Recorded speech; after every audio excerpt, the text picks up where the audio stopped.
Elon. Yes. You know him? Yes. I think you've known him for a while. You're from similar worlds. Tell us what you think his significance in this election was and what his significance will be going forward. Huge. I actually haven't known him for that long. I only got to know him last year. He came to dinner I was at while I was running for president. We really hit it off.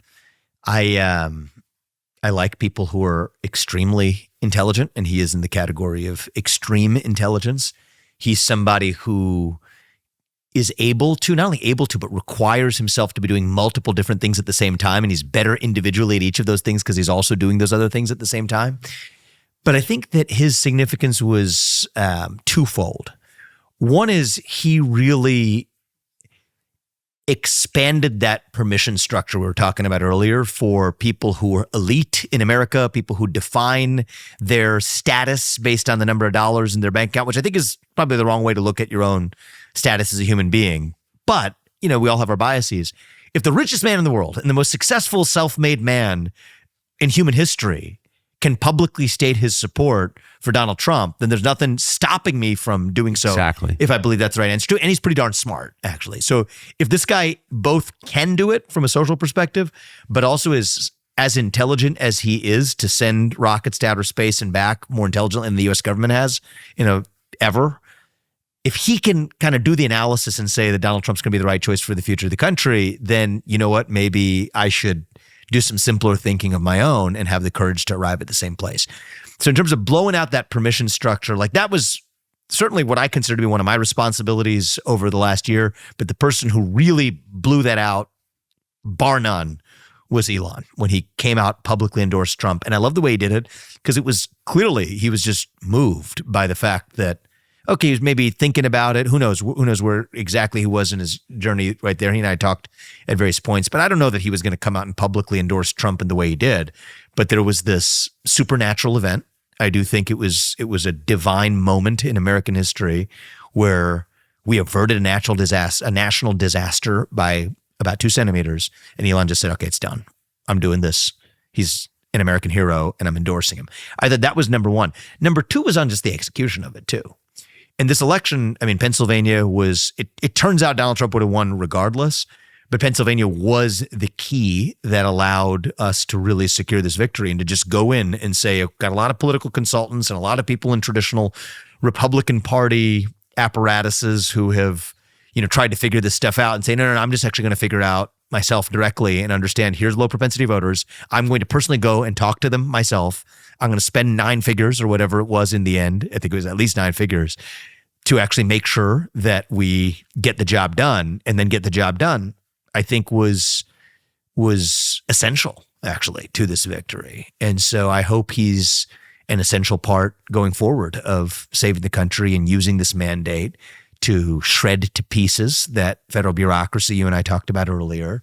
And I hope he's, doesn't lose his interest in American politics for a long time to come. This time of year, we are focused on our families because we're apt to be with our families, celebrating together. And it's the time of year where you might ask yourself, what happens when you're gone? What's left behind? Well, protect your family's future and peace of mind with a product called Policy Genius.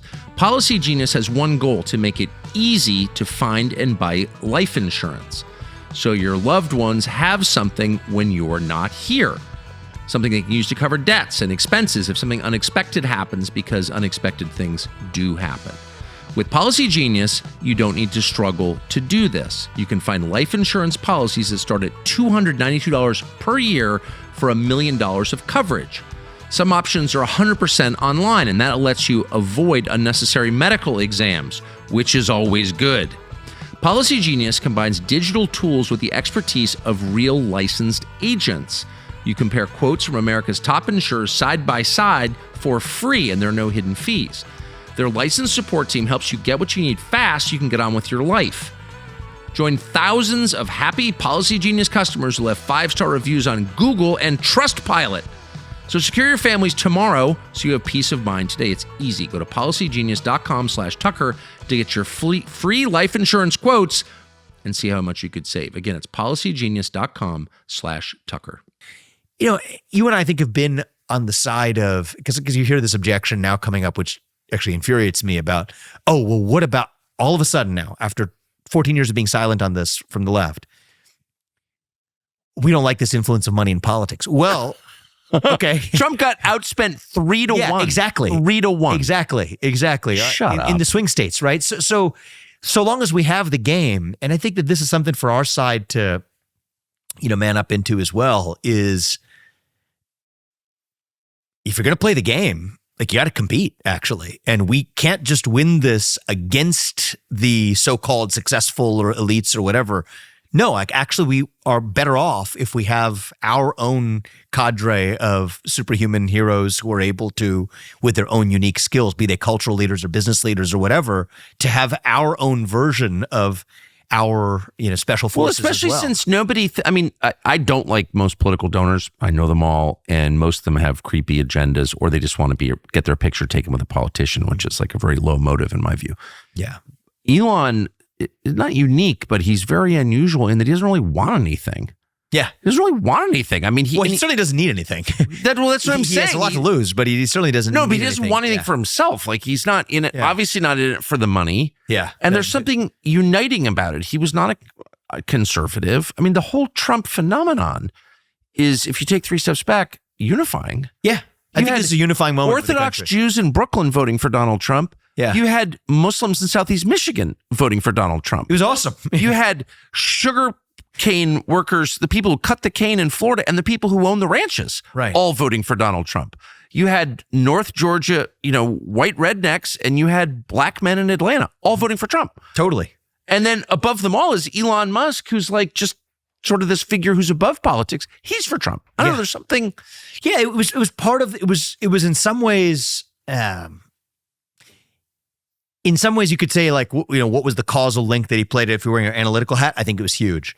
There's also some broader sense in which this was just destined to happen. Totally. And this was all just playing out. Oh, and I'm with you. Like we're going to have like a false analytical hubris here by just like dissecting exactly. No, but you're right. It was just all destined to happen. It was going to happen. It was just going to happen. And this was all part of it playing out. And one Did thing I you like feel about that? it, I mean, you were there when they won. No, and even just over the last year, I mean, I'm not meaning it would mean to commit the sin of flattering you to your face, but I think one of the things I liked about our conversations, and I fashioned myself as having some of this as well, is just having like a little bit of an intuition of where things are going a little bit, like just get a pulse of the country and to sort of see it. I think you and I had conversations over the last year where I think we were both on the same page about early on last year in like spring of 2023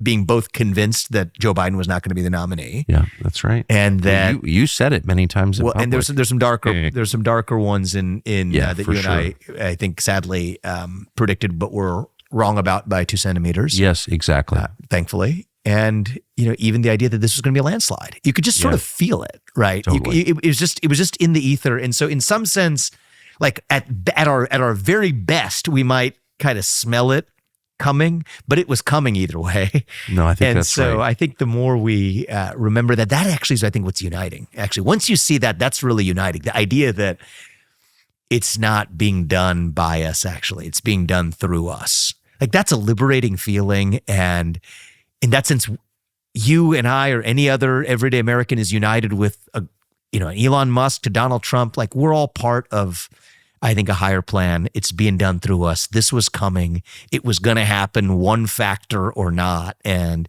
in some ways, we're all just playing our little piece of a role in playing out what was going to play out all along. I can't improve on that. That's the greatest summation I have heard of this election so far.